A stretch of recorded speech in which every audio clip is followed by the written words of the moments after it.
नमस्कार मेरे प्यारे बच्चों। बहुत लंबे समय से किसी विशेष काम में व्यस्त होने की वजह से मैं वीडियो नहीं डाल पाया। इसके लिए मैं आप लोगों से क्षमा प्रार्थी हूँ। और अब बोर्ड जब बहुत पास है तो मैंने फिर सोचा कि आप लोग के लिए वीडियो तैयार किया जाए। और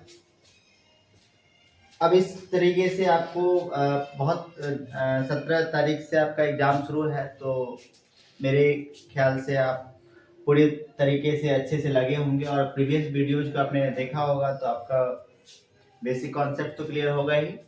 अब ट्रिगो में मैं आपको हाइट एंड डिस्टेंस का बताने जा रहा हूँ। ट्रिगो का मैंने जो मेन पार्ट था वो खत्म कर दिया था। ये लास्ट पार्ट है ट्रिगो में, जो 5 से 6 मार्क्स का वेटेज रखता है बोर्ड के लिए। और यदि आप अच्छे से कर लेंगे, इसे कॉन्सेप्ट को अच्छे से समझ लेंगे, तो आपको क्वेश्चन बनाने में कोई दिक्कत नहीं आएगी।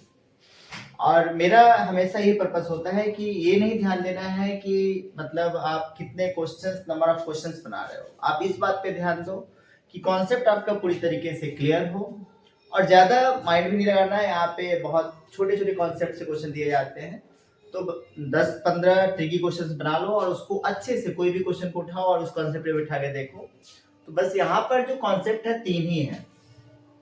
एक तो लाइन, ये हाइट एंड डिस्टेंस जो है तो ट्रिगो का एक एप्लीकेशन है। अब ट्रिगोनोमेट्री में एप्लीकेशन क्या है तो थोड़ा समझिए। जैसे मान लीजिए कि आप यहाँ खड़े हैं और आसमान में आपने देखा है कि कोई एरोप्लेन जा रहा है, तो आपने यहाँ से आसमान की तरफ देखा, स्काई की तरफ देखा, तो आपने क्या देखा? ऊपर देखा। तो एरोप्लेन क्या है? आपके हेड से ऊपर जा रहा है। तो जब ऑब्जर्वर नीचे है और कोई ऑब्जेक्ट ऊपर है, ऑब्जर्वर नीचे है और ऑब्जेक्ट ऊपर है, इस केस में क्या हुआ कि ऑब्जर्वर यहाँ है और ये ऑब्जेक्ट यहाँ पर है।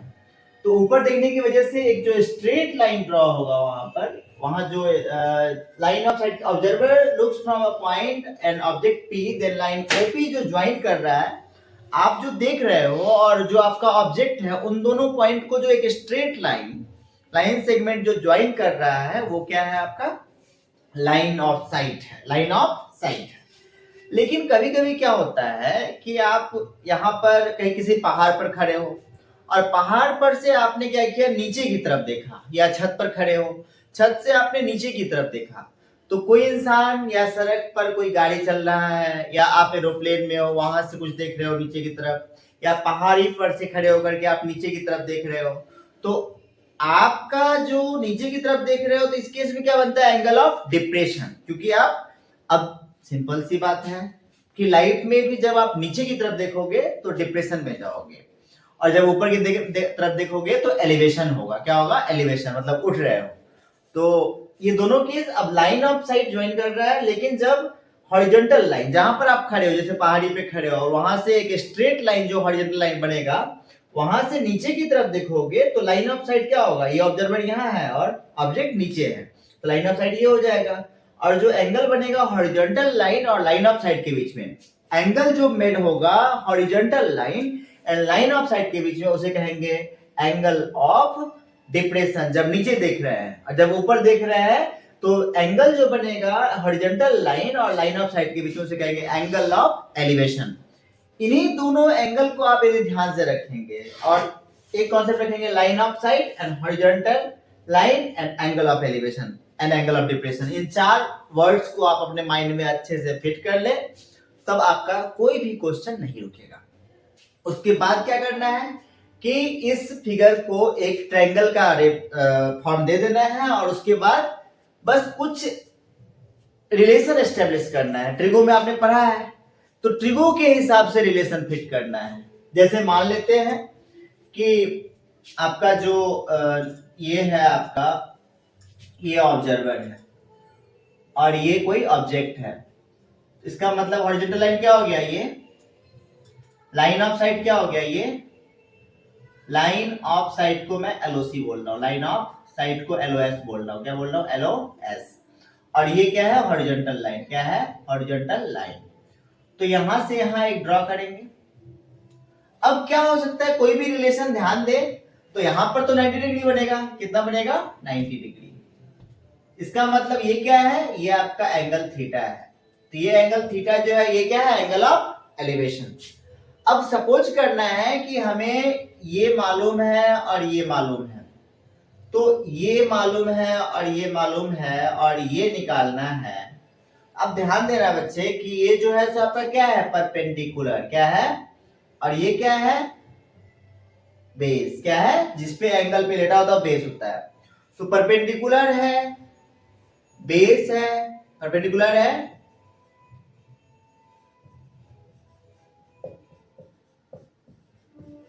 बेस है और एंगल है। इस केस में क्या क्या रिलेशन बन सकता है, तो आपको पता है कि जो आपका tan थीटा होता है, tan थीटा इक्वल टू होता है परपेंडिकुलर अपॉन में बेस, और cot थीटा क्या होता है, बेस अपॉन में परपेंडिकुलर, बेस अपॉन में परपेंडिकुलर। इसका मतलब इस केस में रिलेशन क्या होगा, tan थीटा या cot थीटा का, tan थीटा या cot थीटा का, जब P और B का रिलेशन हो और थीटा का रिलेशन हो। इसी तरीके से P एंड H का होगा तो क्या बनाएंगे हम, cos theta sin theta and cosec theta, क्या बनाएंगे, sin theta and cosec theta.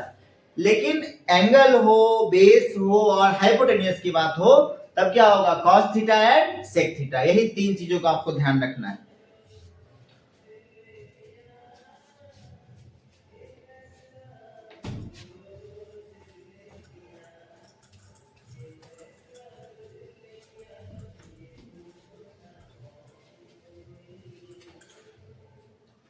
यदि आपको बेस मालूम हो, बेस नोन हो,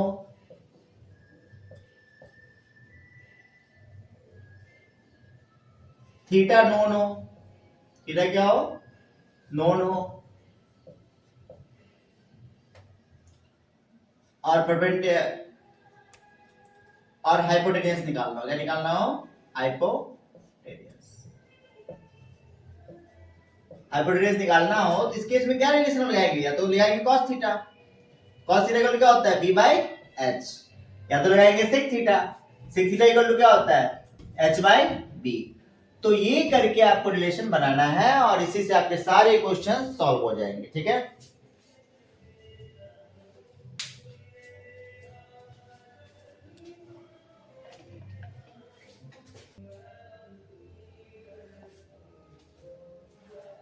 यहां जो क्वेश्चन दिया गया है उसको आप प्रॉपर्ली एनालाइज करें। हाइट एंड डिस्टेंस ये नहीं कहता है कि क्वेश्चन देखा और फटाफट बनाना शुरू कर दिया, बनाए, लेकिन पहले थिंक करो माइंड से कि क्या बोला जा रहा है। Read the question before you try to solve it. सबसे पहले अच्छे से पढ़ो, क्वेश्चन समझ जाओगे फिर आपके 100 क्वेश्चन बन जाएंगे, और एक क्वेश्चन नहीं समझोगे, रटोगे, ऐसे ही करोगे तो नहीं बनेंगे। देखो बच्चे यहाँ पे क्या बोला जा रहा है कि a vertical pole stand on the level ground, full stop के पास रुकिए, a vertical pole stand on the level ground. सबसे पहले इमेज बनाना बहुत जरूरी है। हाइट एंड डिस्टेंस में यदि चित्र नहीं बना तो आपका क्वेश्चन एकदम नहीं बनेगा और पूरी तरीके से गलत हो जाएगा, तो माइंड इट। तो a vertical pole stand on the level ground, एक वर्टिकल पोल का मतलब क्या होता है, जैसे हम खड़े हैं तो ये वर्टिकल है और लेटे हैं तो क्या है, हॉरिजॉन्टल, क्या है, हॉरिजॉन्टल। तो वर्टिकल पोल जो है सो लेवल ग्राउंड पर खड़ा है, मतलब कि ये पोल ऐसे खड़ा है। अब लेवल ग्राउंड क्या है आपका, ये लेवल ग्राउंड क्या है, ये।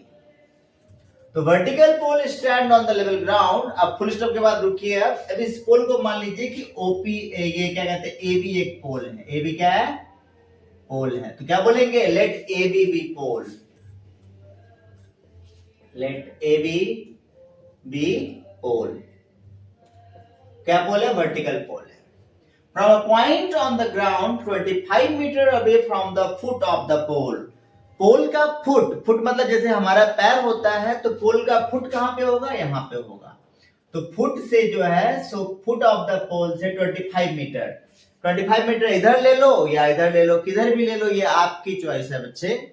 तो 25 metre away from the foot of the pole, तो 25 मीटर दूर जो है सो पोल से, यहां से दूर जाना है, या तो इधर या इधर, माइंड इट। तो 25 metre away from the foot of the pole, the angle of elevation of its top is found to be the 60 degree. मान लो कि यहाँ पर कोई खड़ा है बच्चे, यहाँ पर कोई इंसान खड़ा है, ऑब्जर्वर खड़ा है, तो यहाँ से ऊपर देख रहा है, तभी क्या बनेगा, angle of elevation. Angle of elevation क्या बोला था, जब नीचे से ऊपर देखेंगे तो एंगल ऑफ एलिवेशन बनेगा, जब नीचे से बराबर से नीचे की तरफ देखेंगे तो एंगल ऑफ डिप्रेशन बनेगा। तो एंगल ऑफ एलिवेशन बन रहा है, मतलब यहाँ पे एंगल ऑफ एलिवेशन बन रहा है और यहाँ पर एक ऑब्जेक्ट है, तो यहाँ पे एंगल ऑफ एलिवेशन कितना है, 60 डिग्री। कितना है, 60 डिग्री। तो एंगल ए ओ बी कितना हो गया, एंगल ए ओ बी मतलब कि क्या है, एंगल ऑफ एलिवेशन है और क्या है, 60 डिग्री है। कितना है, 60 degree. Found to be 60 degree. Find the height of the pole. तो क्या पूछ रहा है बच्चे, फाइंड द, लास्ट में क्वेश्चन देखो, हाइट ऑफ पोल। तो व्हाट इज ए बी, ये जो हाइट है ये क्या है, तो पूछ रहा है कि ए बी मतलब कि हाइट ऑफ पोल क्या है, हाइट मतलब क्या था, ऊंचाई, जैसे आपकी ऊंचाई है तो हाइट ऑफ पोल, जैसे हमारी ऊंचाई होती है ना हर किसी की, कोई 5 फुट के, कोई 6 फुट, कोई 7 फुट, तो ऐसे ही जो है, तो इस पोल का हाइट कितना है वो निकालना है। अब ध्यान दे बच्चे, आपको क्या मालूम है, ये इसका मतलब ये जो है, ये अगर एंगल थीटा है तो इस पे लेटा हुआ तो क्या है, बेस, और ये क्या है, परपेंडिकुलर। तो बेस हमें मालूम है, मतलब कि OA इक्वल टू कितना हो गया, 25 मीटर। कितना मीटर, 25 मीटर। और AB जो है सो हमें पता करना है, मतलब कि क्या है।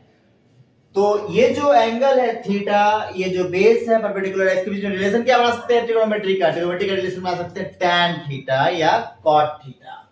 क्या बोलेंगे, tan, हम बोलेंगे वी नो दैट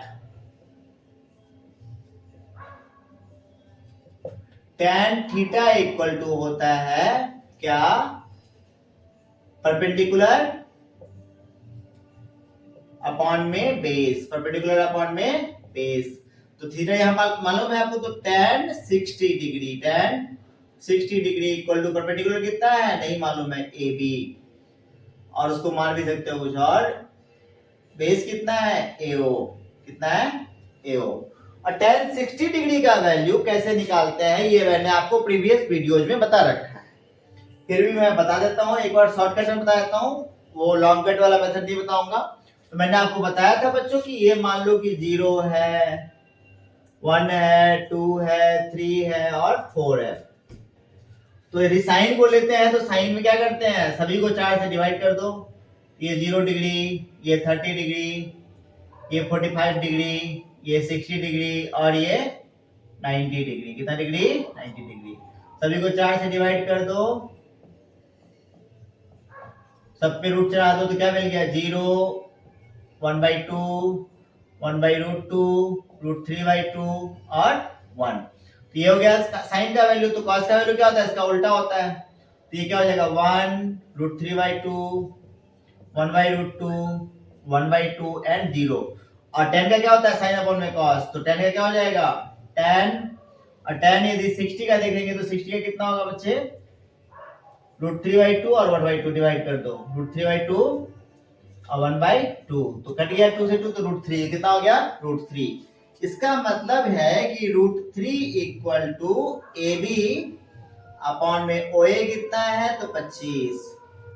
तो AB का वैल्यू कितना हो गया बच्चों, AB का वैल्यू हो गया 25√3, और क्या जो यूनिट रहेगा वही मीटर, क्या मीटर, मतलब 25, और √3 का वैल्यू दे रखा है 1.732 मीटर। तो क्या हो जाएगा, 25, दोनों 50, 50 का 0 हासिल 5, 25 3 जा 25, 75, 75 5 80, 80 का 0 हासिल 8, 25 सते 175, और 175 5 80 2 82, 182, 182 का 2 कैरी 18, और 25 25 1 25, तो 43, और 0 कितने के बाद, 3 के बाद, तो क्या हो जाएगा 43.2 मीटर। ये क्या हो गया, पोल का हाइट। क्या हो गया, पोल का हाइट। ध्यान से समझना बच्चों, ठीक है।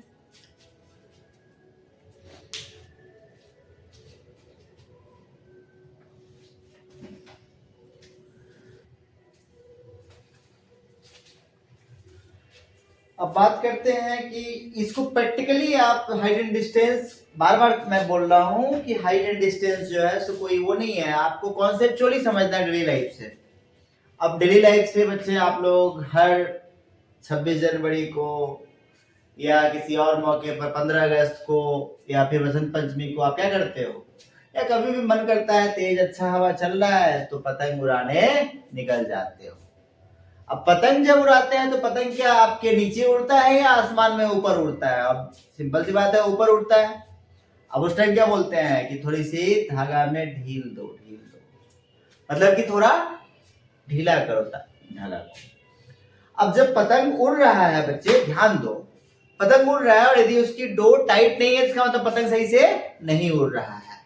इसका मतलब ये है कि उसमें धागा जो है तो थोड़ा ढीले तरीके से है, तो जो ढीला होता है धागा जो बीच से लटका हुआ होता है उसे स्लैक कहते हैं। क्या कहते हैं? स्लैक। लेकिन पतंग एकदम तन के यदि उड़ रही है तो इसका मतलब उसमें कोई स्लैक नहीं होगा, धागा बीच से मुड़ा हुआ नहीं होगा, कोई ढीला नहीं होगा। अब उसको ध्यान से समझते हैं कि यहाँ पर जो है तो सबसे पहले क्वेश्चन को पढ़ते हैं। मैंने बार बार बोला है कि प्रैक्टिकली समझो हाइट एंड डिस्टेंस को कि आपके रियल लाइफ से कैसे कनेक्ट होता है। तो पतंग उड़ा रहा है, आसमान में उड़ रहा है, हम क्या कर रहे हैं, हम नीचे से देख रहे हैं, तो हमारे बराबरी पर जो बनेगा वो क्या होगा? Horizontal line. इसका मतलब कि आप यदि यहां पर हो, ऑब्जर्वर हो, और यहां से आप जमीन पे खड़े हो, जमीन पर खड़े हो और आप क्या कर रहे हो? पतंग उड़ा रहे हो, तो आपका पतंग क्या चला गया इधर,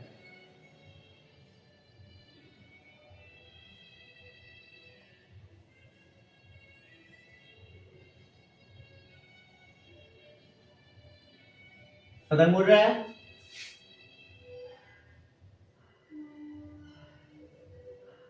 अब ये पतंग उड़ रहा है ऊपर, ठीक है ना।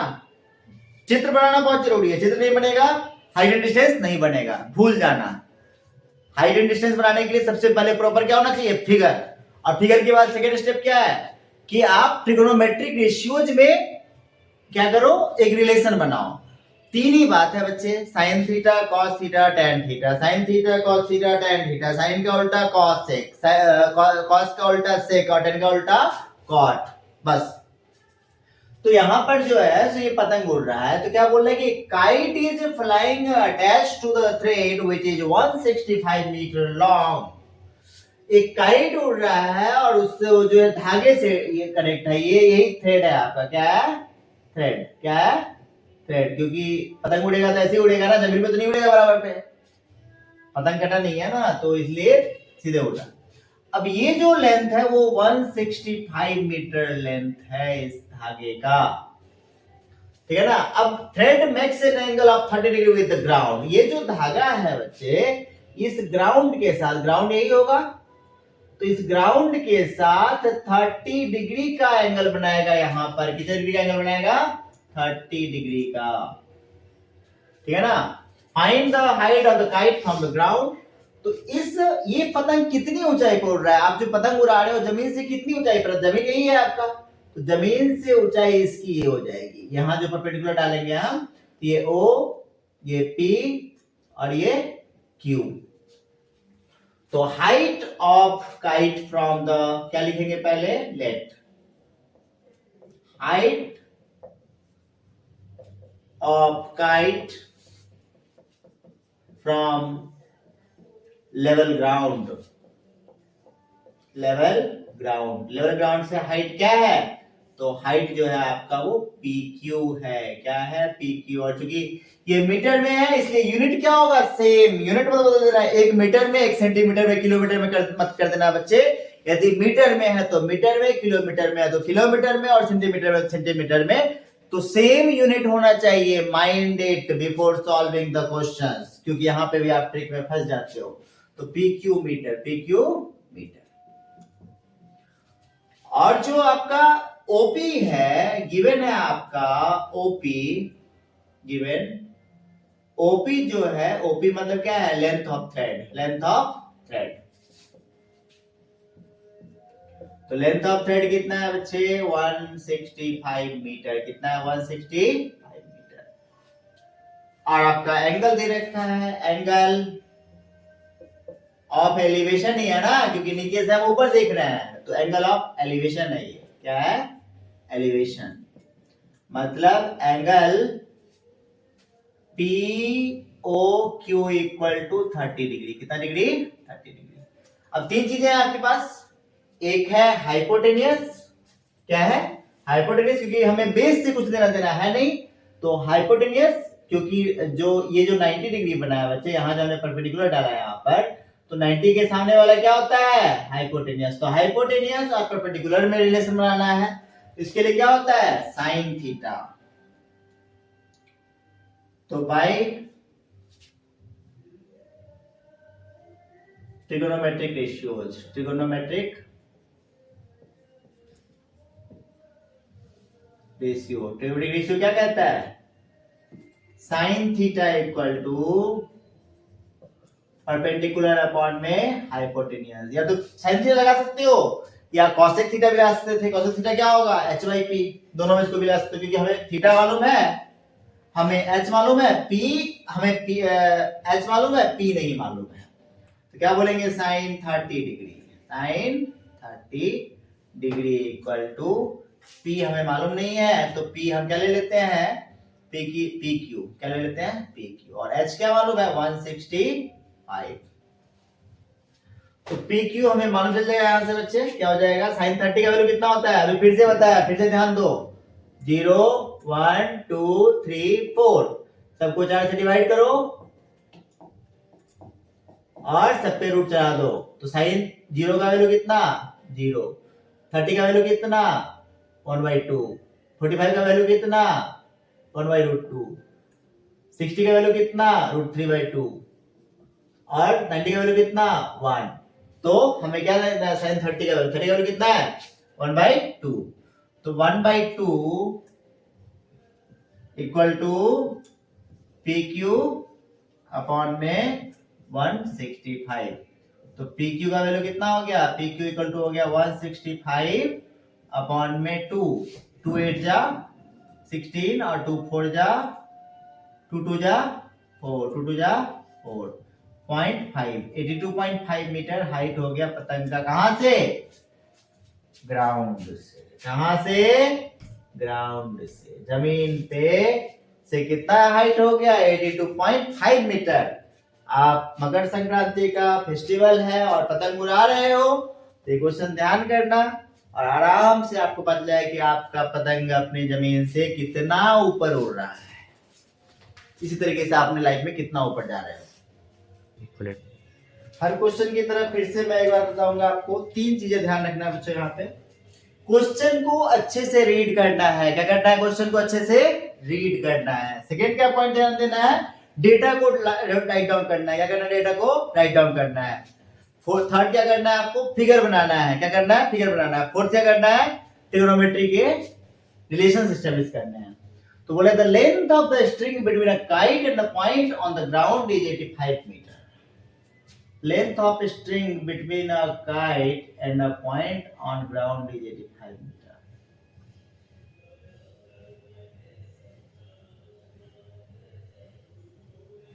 तो length of string between a kite and a point on the ground 85 metre. इसका मतलब ये है कि ये यदि आपका काइट है, काइट तो ऊपर ही उड़ेगा ना, तो लेंथ ऑफ स्ट्रिंग जो है काइट और जो है सो पॉइंट है ग्राउंड पे, मान लो ये ओ ऑब्जर्वर है, तो जो लेंथ ऑफ स्ट्रिंग है वो 85 मीटर है। कितना मीटर है? 85 मीटर। और यदि ये एंगल थीटा बनाता है इसके साथ, ग्राउंड के साथ क्या बनाता है? Angle theta. और इसका मतलब ये है कि ये मान लो O है, ये P है और ये जो है सो आपका Q है। क्या है? Q। और बोल रहा है कि tan थीटा 15/8 है। तो बोल रहा है गिवन है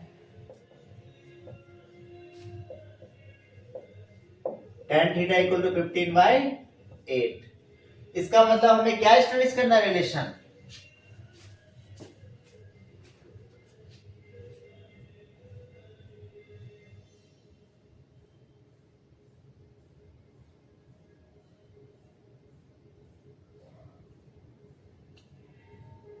तो हाइट ऑफ काइट पूछ रहा है, कहां से? पी क्यू पूछ रहा है, क्या होगा? P Q equal to what?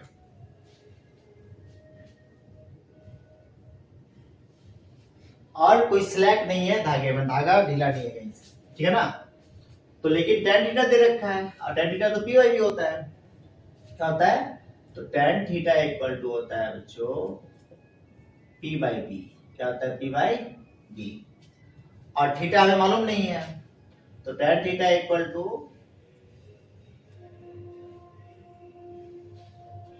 tan theta equal to p कितना है, tan थीटा जो है सो QP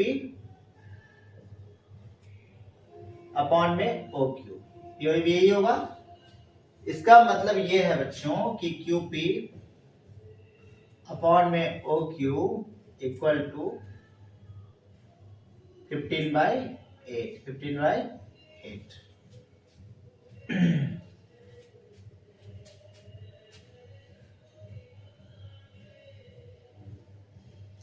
इसका मीनिंग क्या है आपका,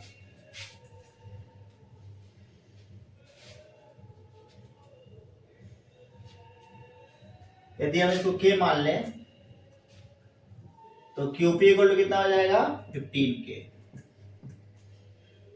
और OQ इक्वल टू कितना हो जाएगा 8K।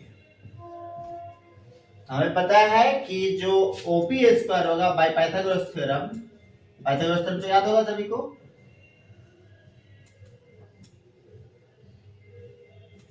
पाइथागोरस थ्योरम क्या कहता है बच्चों, पाइथागोरस थ्योरम कहता है कि OP square equal to OQ square plus PQ square. तो इसका मतलब ये है कि OQ तो आपको पता ही है 85 का square equal to OQ square, OQ कितना है 8K का स्क्वायर प्लस 15K का स्क्वायर, तो कितना हो गया 85 square equal to 64K square plus 225K square.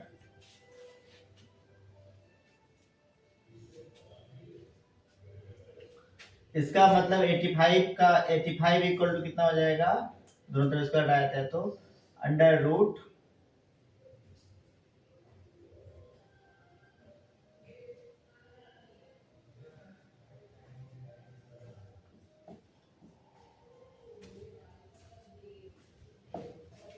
289K square. इसका मतलब क्या हो गया 17K इक्वल टू 85, K का वैल्यू कितना आया 5, K का वैल्यू कितना आया 5, और K का वैल्यू 5 आया तो सीधा सीधा बता दो कि जो है सो ओ, इसलिए आपका PQ कितना हो गया, PQ इक्वल टू 15 इंटू 5 मतलब 75 मीटर, ये आपका आंसर हो गया। समझ में आ गया, ध्यान से समझो बच्चे, ये क्या किया गया, बस इस रिलेशन को यहां तक तो सेम ही रखा गया, तो tan थीटा दे रखा था, इसके साथ हमने क्या किया QP अपॉन में OQ कर दिया, और ये दो का रेशियो है तो इसको K मान लिया, तो इसको जो है सब QP हमें पता चल गया कि कितना है 15K और OQ कितना है 8K इस रिलेशन से। और पाइथागोरस थ्योरम हम क्या समझते हैं कि जो हाइट हाइपोटेन्यूज का स्क्वायर होता है वो परपेंडिकुलर का स्क्वायर प्लस बेस के स्क्वायर के बराबर होता है, तो इसीलिए हमने क्या कर दिया कि यहां से यहां चले आए 85 का स्क्वायर, अब यहां से स्क्वायर हटाया तो इसमें क्या चल गया रूट चल गया, तो ये 289K स्क्वायर हो गया 17K और रूट से बाहर आया तो इसलिए 85, तो K इक्वल टू 5, K का वैल्यू 5 आया तो इसको यहां डाल करके PQ का निकाल दिया मान, ठीक है ना।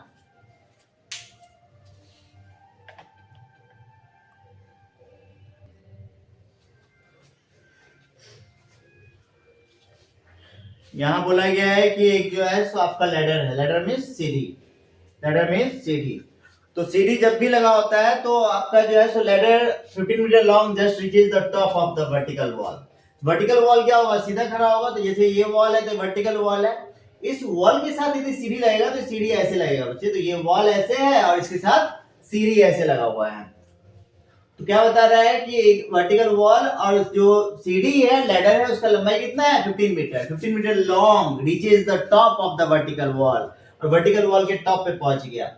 Ladder makes an angle of 60 degree with the wall, और ये जो लैडर है, ये जो सीढ़ी है वो 60 डिग्री वॉल के साथ बना रहा है, यहाँ पे बात एंगल क्या कहते हैं ना एंगल ऑफ एलिवेशन की गई है ना एंगल ऑफ डिप्रेशन की गई है, क्योंकि ना ऑब्जर्वर यहाँ पर है, ऑब्जर्वर तो यही है अभी। अब यहाँ से ये जो लग रहा है वॉल के साथ, तो वॉल के साथ ये 60 डिग्री बना रहा है ना कि कहीं और सेकेंड यहाँ पर जो है यहाँ परपेंडिकुलर है तो 90 डिग्री बन रहा है। एक ट्रायंगल में तीनों एंगल का सम कितना होता है 180 degree by angle sum property, bye angle sum property, angle sum property के हिसाब से, एंगल सम प्रॉपर्टी के हिसाब से।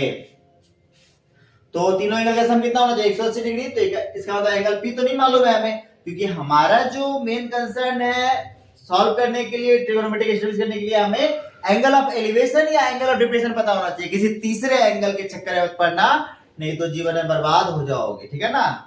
यदि आप अपने लक्ष्य से भटकोगे, अपने मंजिल से दूर हटोगे, किसी तीसरे के चक्कर में पड़ोगे तो जीवन भी खराब और लक्ष्य भी खराब और सब कुछ खराब हो जाएगा, ठीक है ना, सारे संबंध खराब हो जाएंगे। तो इसीलिए जो है सो ध्यान दो इस पर। तो यहाँ पे इस एंगल को पता करना है, तो एंगल P प्लस 60 प्लस 90, तो 60 प्लस 90 कितना हो गया 150, तो 180 में 150 क्या तो 30 डिग्री हो गया।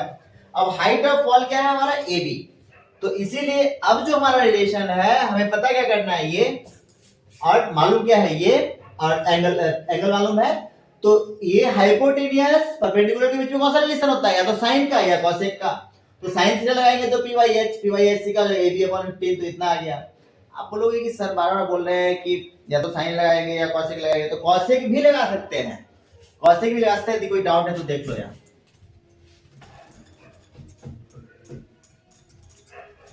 यदि यहाँ पे कॉसेक लगा दिया तो क्योंकि कॉसेक में भी क्या है h/p, तो cosec 30 degree equal to h/p, क्या हो जाएगा h/p, तो मतलब कि BP अपॉन में AB। तो 30 का वैल्यू कितना होता है 2, और 2 इक्वल टू BP कितना है, BP हमें नहीं मालूम है, PP 15 है, कितना है 15, और AB हमें नहीं मालूम है। AB इक्वल टू कितना हो जाएगा 15/2, मतलब कि 7.5 मीटर, 7.5 मीटर। तो इसीलिए जो हाइट हो गया, हेंस लास्ट में लिख देंगे, हेंस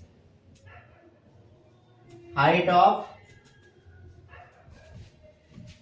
वर्टिकल वॉल का हाइट AB जो है वो हो गया 7.5 मीटर। ये आंसर हो गया, ठीक है, हो गया।